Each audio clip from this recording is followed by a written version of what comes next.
So physical tips for exercise. Week 4 we've reached now, whole month. I know, a whole month. Yeah, and that month has weirdly whizzed by for me. I'm sure it has for you. It has, and the people that I speak to are saying the same, which is good in a way. It means it's not dragging or it's not draining. I'm not saying everybody feels like that, but on the whole, I think I don't feel like I've had time to kill. You mentioned maybe sort of like trying to sort of look for maybe sort of not exercise as a punishment in terms of keeping yourself healthy during lockdown, but maybe sort of taking yourself out into nature and that sort of thing. Yeah, I think, everybody now knows. I think everybody, it's being drilled home. We have this hours from the outset. We have that hours activity, and there are far more people out and about that perhaps wouldn't normally be out and about, which is fantastic. People who, because the government have said you must exercise for an hour a day, are now exercising for an hour a day. They're going out and taking their walk. It'd be interesting to see how many people have increased their steps. I know that mine have decreased. I'm having to really work hard at keeping my, just general activity levels up. I think that by the time now we get to week 4, there'll be some people who, if it wasn't part of their routine, maybe the novelty's wearing off for going outside. It could be that, I think most people are probably saying that they're eating and drinking more.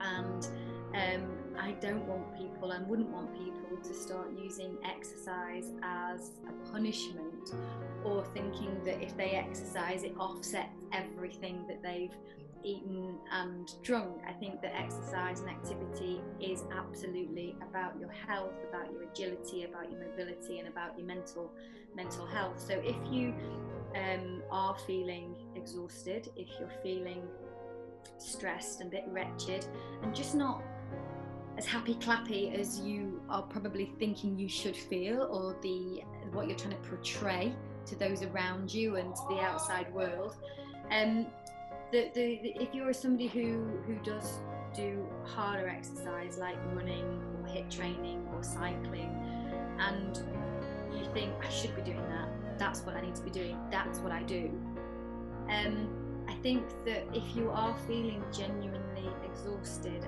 then it's about not necessarily doing that activity that you would normally do, and to absolutely take yourself off nature and the outside works wonders. And just for that day, have a walk, or go and do a bit of gardening, or do some meditation, or do something that gives you something back, that kind of keeps the heart rate lower, that keeps those stressor hormones down.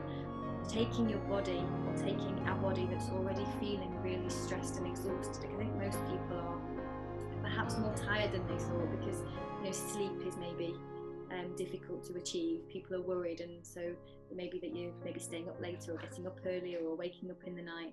So adding stressful activity or stressful exercise to an already stressed body doesn't always give the health benefit that you're thinking, and actually doing something that's a little bit calmer at that point might be more beneficial. So just thinking a little bit that you don't have to always do what you've always done. You can mix it up a little bit and take the time to do the exercises that don't get you hot and sweaty all the time. But that's not to say don't go out for your don't take advantage of the half an hour or an hour's walk, stroll. And it may be that you do it with other people, it may be that you do it alone. You might need that moment alone. That's okay too. Yeah, brilliant. Thank you very much, Emma. That's a hot tip for this week.